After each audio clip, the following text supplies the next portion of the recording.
How excellent is thy name in all the earth. When I consider the heavens, the work of thy fingers, the moon and the stars, which thou hast ordained, what is man that thou art mindful of him?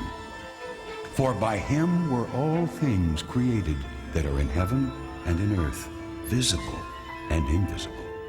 And he is before all things, and by him all things consist. Therefore you are my witness, saith the Lord, that I am God.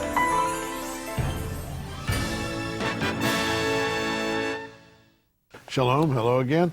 On this evening's program, I'm going to discuss what Gerald Schroeder has been teaching as best I can, and I do it this way because I am a layman. I'm not a scientist. I took a few science courses in college like most people, but until I met him, I didn't understand his theory at all, and now I think I do, so let me try to impart in short form what he has said. It starts with the Big Bang, and I don't think believers should be afraid of this term. It doesn't mean evolution. It doesn't mean anything unbelieving. It just means that we have the means now to measure back to when things in this universe appear to have started. We can actually hear an echo of it, so to speak, with sensitive instruments, and we know evidently that or something very like that happened, that the universe was once just a small particle, and it in effect blew up, and there was a Big Bang, and it began to expand. And in believers' terms, we would call that creation, God's first act as to making this universe.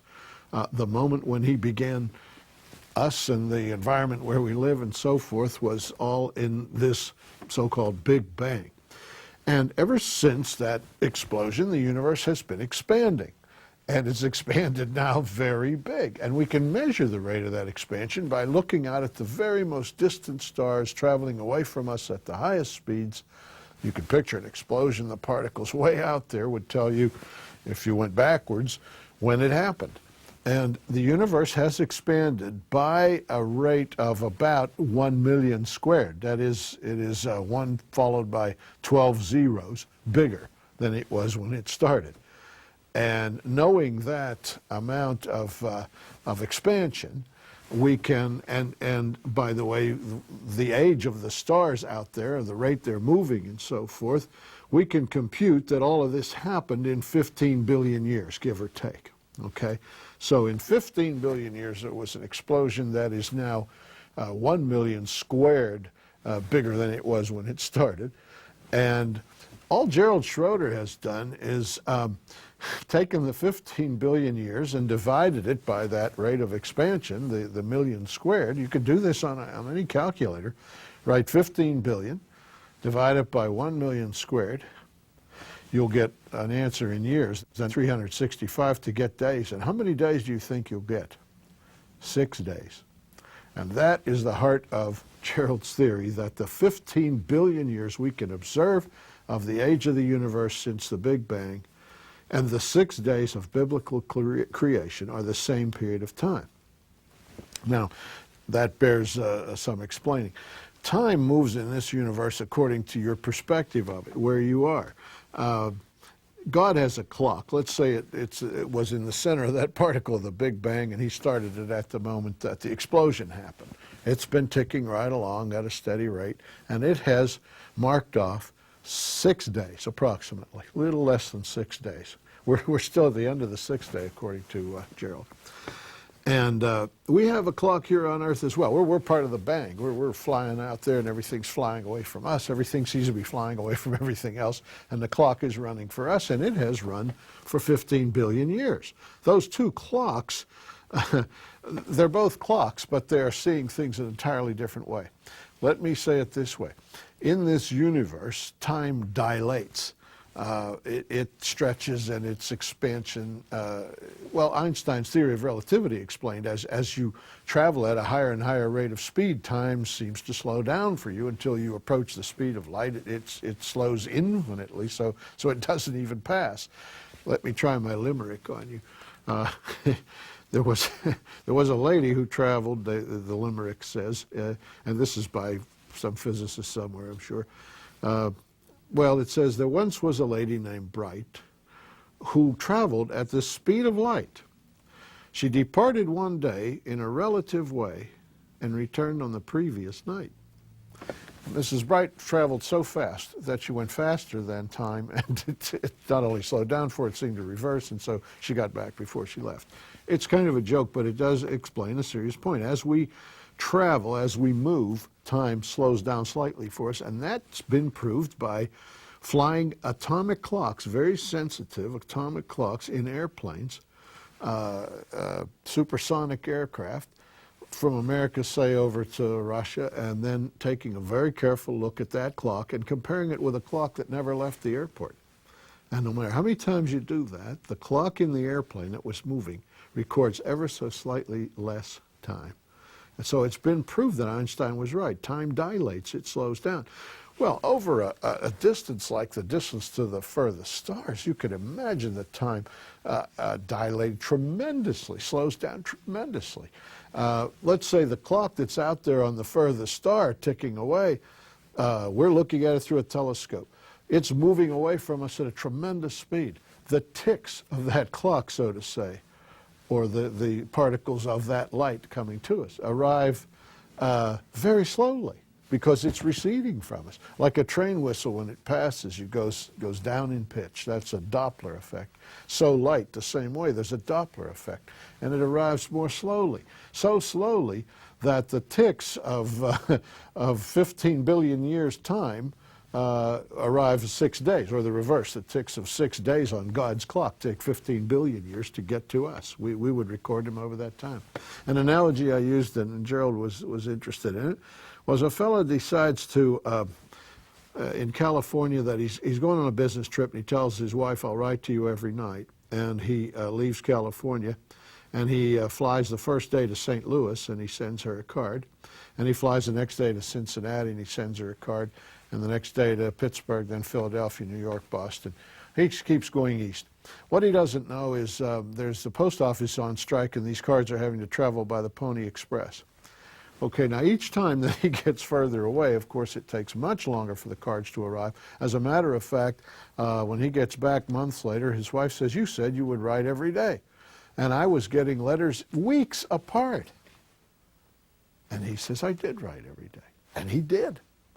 It's just that relative to how far he was traveling and how slowly the mail was being carried, her impression of the letters being sent and his sending them are two different things. And that sort of explains what's going on in the universe. Look at it this way. We're used to things, spatial things, dimensional things, changing. If you sit in the front center of geometry class and a teacher draws a square on the blackboard and you look at it, it's a square. But if you come to class the next day and you happen to get a seat over in the first chair of the row on the end, you're looking at it sideways. Now it looks like a rectangle.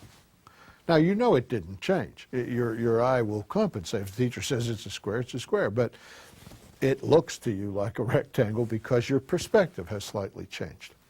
When you look at the moon, doesn't it look like a coin in the sky? Small? It's not small. It's a third the size of the Earth. But because of its distance, is a different reason, but because of the distance, it appears to be smaller. Stars that become a little twinkle of light, some of them are so huge that they would almost envelop the Earth and the Sun and all the planets. But they become just twinkles of light because of the tremendous distance. Well, in the manner that dimensional things seem to change size, time also dilates in this universe.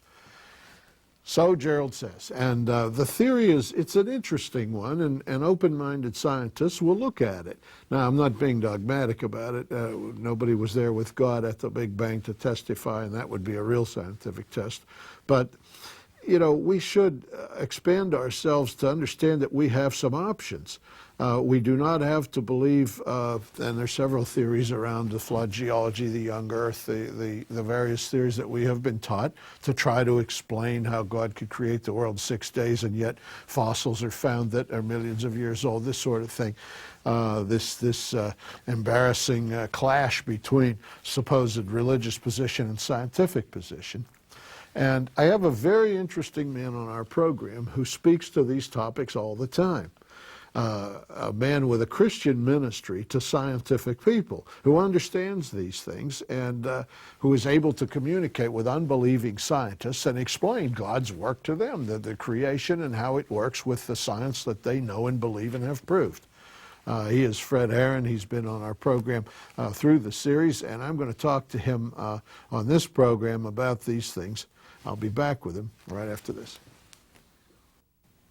Well, join us in the land of the correct revelation. Our guest tonight, Fred Herron, says the Israelis were the ones who had the correct revelation about cosmology, about origins, about Genesis, and of course he means the Scriptures. Fred, your ministry is to scientific people. Fred, if the evidence is so great, why don't all the scientists become Christians? Well, all this evidence we've been talking about for the last number of shows isn't so great that it forces people to believe. But it isn't, neither is it so subtle that only the scientists can see it. You know, I think we talked before at lunch about how the fact that every time someone walked out their back door in the agricultural community before there were lights that took away the night skies that we can't see so easily now, people had cosmology, these big questions staring them right in the face every night. Oh, yeah. And today you don't have that, but what we do have instead is some of this incredible evidence, but again, it doesn't force us. And as we've been talking during these shows, we've been talking about how the bottom line, I think, is that God has set up this universe in a way so that free-willed beings can exist and so that these free-willed beings could have a relationship with Him. So what kind of a relationship would there be if God forced them to have this relationship by making the evidence so compelling you just had to believe? If you showed up at the Super Bowl with a big sign that said, you know, I am God, Jesus Christ is my son, you must believe He's the Messiah. That God doesn't work that way.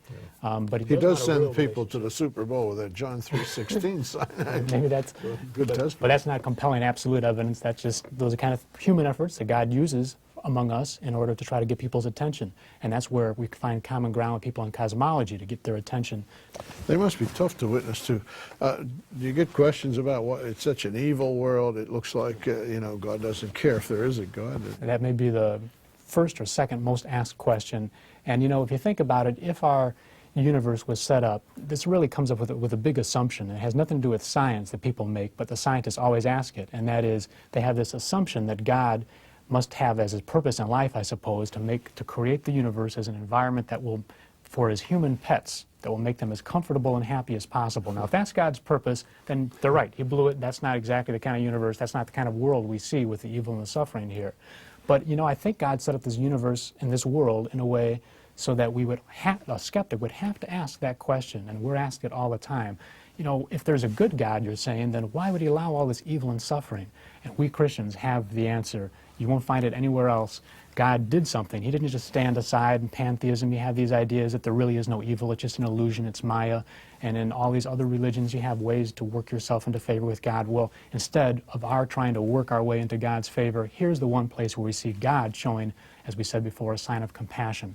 It's a page in history that just stands out like a beacon where Jesus appears, where we have evidence that God has done something about the problem of evil and suffering, the most personal and involved kind of a thing anyone could ever do, that he would give his own life. There's no greater love than this. Yeah. Well, as a scientist yourself, how did you get from skepticism to belief? Well, for me, I was working as a science writer for a long time. I was a Christian who was afraid, and I think a lot of people can identify with this, a Christian who was afraid that I had been biased by my Christian upbringing to believe things that contradicted what science more believably taught me. And I was just afraid. I thought, is it right, is it moral for me to spend the rest of my life telling other people how to live their lives if I'm doubting everything I'm telling them? I wanted to know if I had been born and been brought up as a Buddhist or a Hindu or a Muslim or an atheist in another land, and I wanted to get to the bottom of life's big questions as objectively as possible, would I come up with the same kinds of conclusions that I have, having been influenced by this Christian book and by this Christian culture? And I remember even going out one night at midnight asking God for a sign, and it's got to be a big sign, God, because you know, otherwise it could be a natural phenomenon. And I waited and said, well, okay, maybe just a little sign would be fine, you know, meteorite, something, you know, and nothing. You know, after a while, finally, I heard the voice. It sounded like Sean Connery. It said, "This is pretty goodish. You troubled me." No, actually, I didn't hear anything. I went home, and there was nothing. And I thought, God, if there is one, must be as silent as the moon and as cold as outer space. But you know where the sign really came from? I didn't realize God was giving me that sign in the stars that I was looking for. And years later, as I looked at Isaiah 40, and it says, lift your eyes to the heaven. And who made all these stars? You start asking those big questions, and you start to realize there's a sign there that's good enough. We don't need a particular miracle for each of us. God has created this whole universe as a huge miracle. And once you understand, as we've been talking about, some of the fine-tunings of nature's laws and constants, the creation event, that's a sign of God's existence that's good enough for me. Yeah. And the information then that you receive to reach tough skeptics, I understand that we have some footage of some skeptics you've talked to. You want to set that up for us? Yeah, you know, as I've been doing some talking in university campuses and different places around the country, books are getting into the bookstores where the Barnes and Nobles and Borders and so on. We've got some people now who were, a couple years ago, who were unbelievers, who were atheists, or who just didn't believe because they saw this conflict between science and faith. And so we just shot this morning, you can see this now, this clip from a woman by the name of Becky Turner, whose husband passed away just a year ago. And 2 years ago, neither of them believed. Now they both believe, and here's why. Let's go to that. My mother is a mathematician, a very logical mind, and I came across some books fairly recently. Fred Heron, Show Me God, and some others that, as I was reading them, I thought of her specifically. And in some places my father, and I thought this, if nothing else would witness to them, this would. I think we both felt like you either had to make a choice between science or religion, and both of us were comfortable with the logic and the reasoning of science, and so we just went that direction and dismissed religion. In conversations that came up, I mentioned the books, and there was some interest on my mother's part. And Wendell heard us discussing it, and he got interested in the science aspect and creation. And so he began to think about it, and then he began to read, and that's what I think took him to the point where he could make that jump of faith. What we know in science today begs for a creator. We never brought religion into it, and that's what the books that we were reading began to do for us, to show us that there really wasn't that gap, that there was a meeting ground between science and religion, and it just led us further into the studying of the Bible. For many years as a Christian, I felt like I had to pretty much stand on the sidelines when it came to science. There are a lot of people like Wendell and I out there, skeptics, that need this approach, like I said, just to get them to the point that they can accept the possibility. A Christian that is closed-minded about them, perhaps they're not able to enjoy the awesomeness of our Creator. And I think that Christians should be open-minded, and it's not a threat. It's an area that will strengthen one's faith, and it has mine. It's an inspiring testimony. The information you have, though, how do you use it to reach skeptics? Well, once we're all intimidated, all of us, no matter how long you've done this, when we first think about how do you reach somebody who's a really tough skeptic, or even just your neighbor next door. You don't talk about these things normally. If you can just be prepared with a couple of leading questions to get them thinking about life's bigger questions, it's really, witnessing is just as easy as that, and our leading questions handout can be suggestive in the materials you have. And I really love this. The prophecy is always such a great way to get people's attention. Oh, and our bookmark. Get them, yeah, that bookmark. I'm going to be studying that, preparing myself some more too. But when you think about where people are coming from today, there are really two categories of educated people, but it always comes down to the same kind of a problem that makes talking about modern science helpful. And the one kind of people are the liberal arts-oriented, educated people, even all the way to the extreme of New Agers, who think that there just is no ultimate truth. And on the other side, there are the science engineering types who say that science is as close as you can come to an ultimate source for truth. And both of them would say that the Bible is a myth and God is part of our myth-making. We made God. So what if we can present them with evidence, real good scientific evidence that the skeptical scientists themselves talk about, that God made us.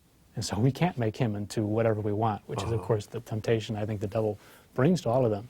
And that's our goal. We need a new way to start then. If you start with God loves you and has a wonderful plan for your life, and they're just thinking, if it's a New Ager, I'm one with God already. Or if it's a science-educated person, he's thinking, well, God is nature. they're not thinking the way we are when we use the word God. And so we need to start with where they're at, and we need to bring them to realize we're talking about a personal God, the biblical God. And so they'll respond to that. People often say Christians are narrow-minded. You must get some of that.